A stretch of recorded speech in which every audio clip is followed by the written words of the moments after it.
On a pris le métro et le bus pour se diriger vers le parc Güell. Et ensuite on fera la Sagrada Familia et puis les autres bâtiments construits par Gaudi.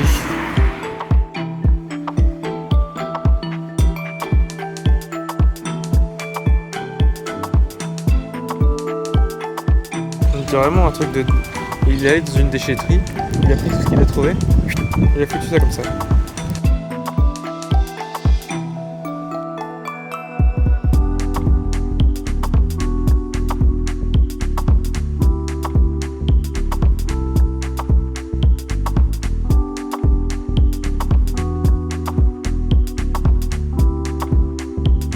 C'est le genre de lieu où les gens ils viennent plus se prendre en photo eux que de prendre le décor en photo.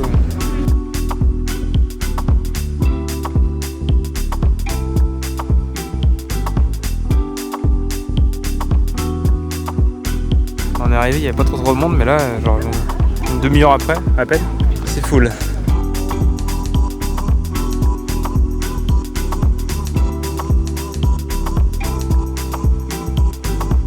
Nous réalisons également des photos pour pas mal de gens qui nous demandent.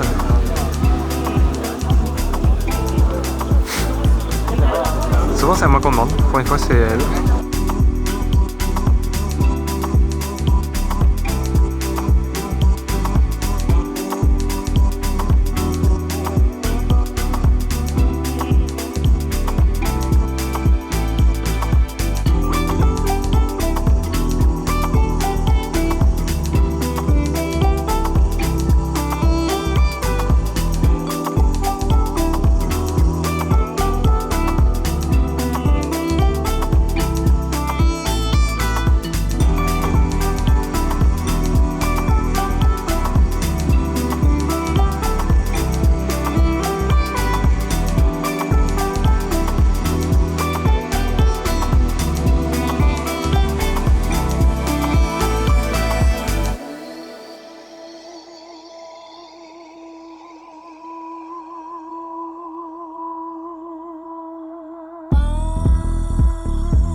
C'est impressionnant quand même, c'est vertigineux quand même.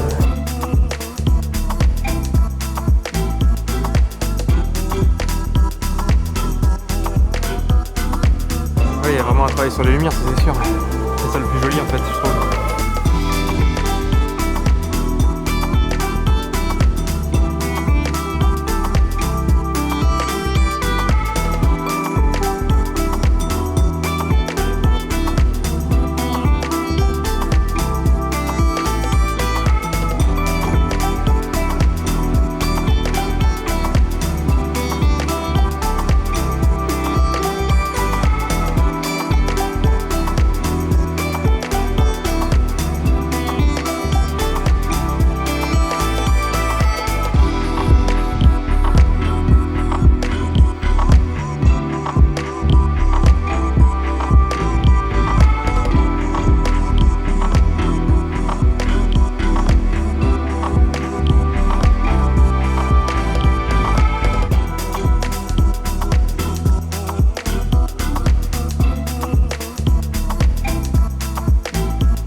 nougat à la case, au magasin de nougat qui est juste sous la case amicale. La nana nous a fait goûter des échantillons. Moi j'ai goûté celui-ci, Paul Voron. C'est à la cannelle et aux amandes. C'est vachement bon. Nous sommes parvenus à sortir du centre-ville de Barcelone en voiture. Alors on est toujours sur l'un des principaux axes routiers qui passe dans la ville. Donc là on est en train de sortir de la ville et maintenant on va remonter tranquillement vers la France en longeant la Costa Brava. Le prochain point d'arrêt c'est à Blanes, jardin botanique Marie Mourtrin.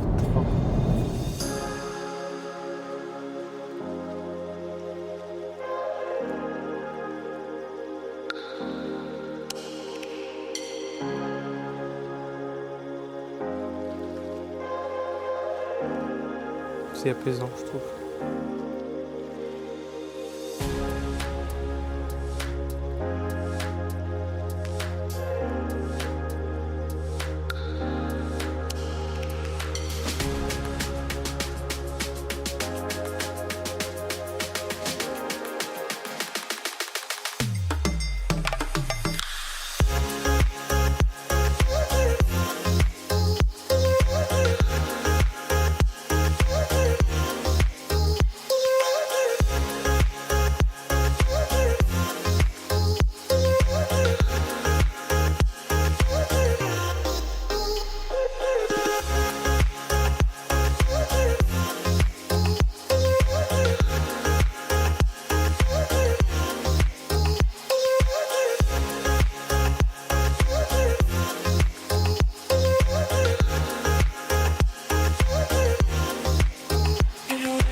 La Costa Brava.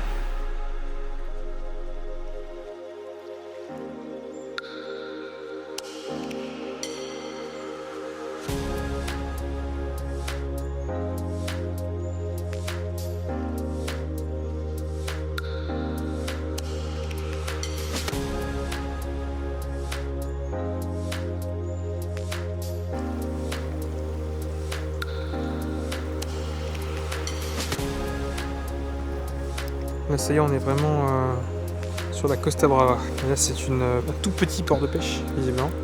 Toujours en Catalogne du coup. Chaque maison a sa couleur.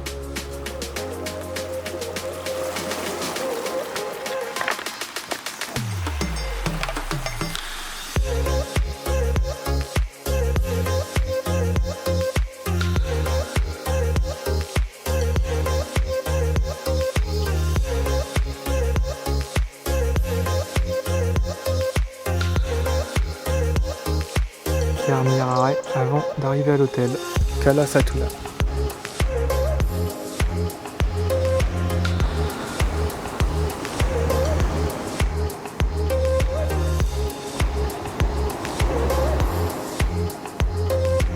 Dernière soirée en Espagne finalement, dernière nuit en Espagne. Allez, allons à l'hôtel. Si on arrive à l'hôtel, c'est des appart-hôtels en fait. Donc on a tout un appart, cuisine, compagnie. C'est pas mal, hein? C'est pas mal. C'est une des seules fois où on arrive à l'hôtel avant 20h. On va rester tranquille. Et il y a un Spar juste en dessous, donc on va refaire un tour, voir les produits locaux des supermarchés espagnols. Bon, le Spar qui est juste en dessous de notre chambre, et ben on est tombé le jour de l'inventaire. Donc il y a de la lumière, mais ils sont en train de faire l'inventaire. Normalement une poisse pas possible. Donc le Spar qui est juste en bas de l'hôtel, il est fermé pour inventaire. Ça arrive quoi 2 fois par an, donc 2 chances sur 365. Après on a roulé un quart d'heure jusqu'à un autre Spar qui se trouve être aussi fermé, contrairement à ce que les horaires indiquent sur Google. Un troisième qui est fermé, et donc maintenant on est au niveau d'un resto. Et des nachos. Voilà ce qu'on a pris finalement. Des croquetas pour changer. Au poulet. Nachos. Avec nacho cheese. On a goûté l'un des nougats que j'avais déjà goûté tout à l'heure dans les échantillons. C'est le Polvoron. Et c'est vachement bon. C'est vrai que ça a un goût de pain d'épices, ouais.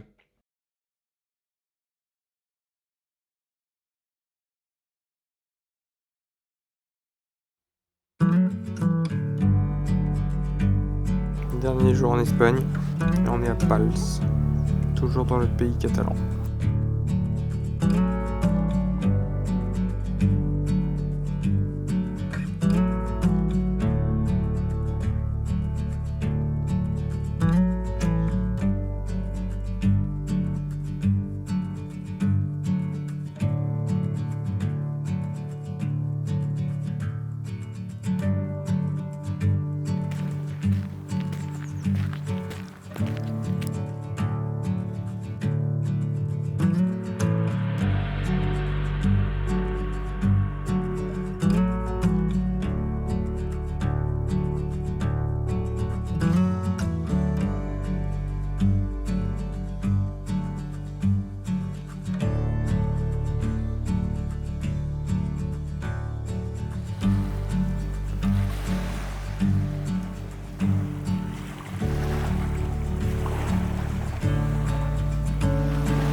fonder une cité romaine, il fallait tout d'abord un membre du collège sacerdotal des augures.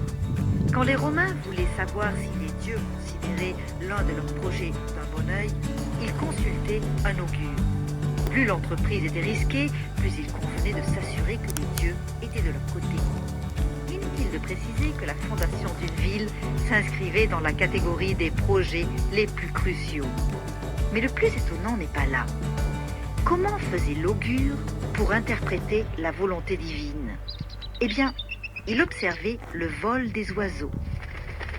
Si les dieux approuvaient la fondation de la ville, l'augure en décelait les coordonnées dans le ciel et résumait son observation sous la forme d'un simple diagramme.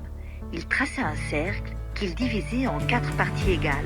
Le mot « inauguration » nous vient des augures. La deuxième étape, cruciale de la fondation symbolique de la ville, consistait à en définir les limites. La tâche était confiée au fondateur.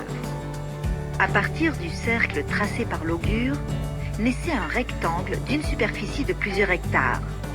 Intervenaient alors 2 animaux, une génisse et un taureau blanc, attelés à une charrue avec un soc en bronze.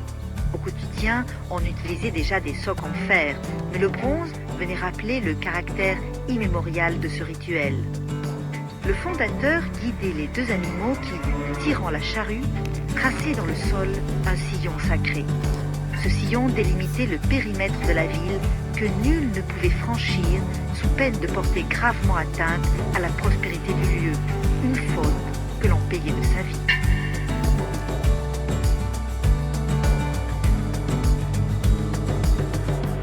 En fait, les formes triangulaires, c'est pour ranger les sandales quand tu rentres dans les thermes.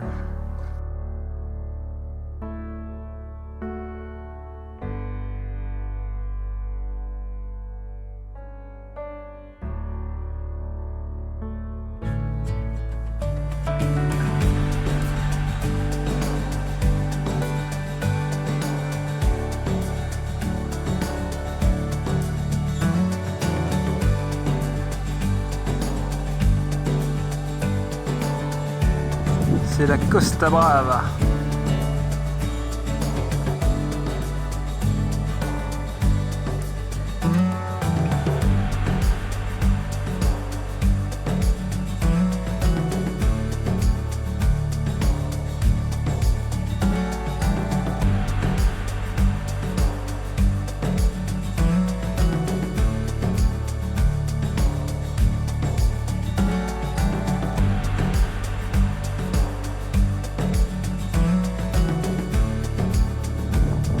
De vent, mais pour un 1er octobre il fait quand même vachement bon.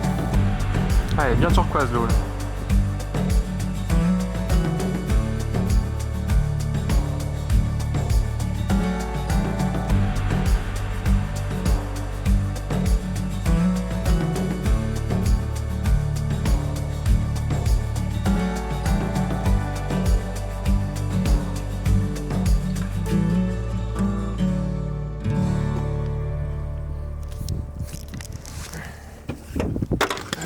Voilà, c'était la dernière de notre aventure ibérique. Maintenant on repasse en France par les Pyrénées orientales. Retour à la maison.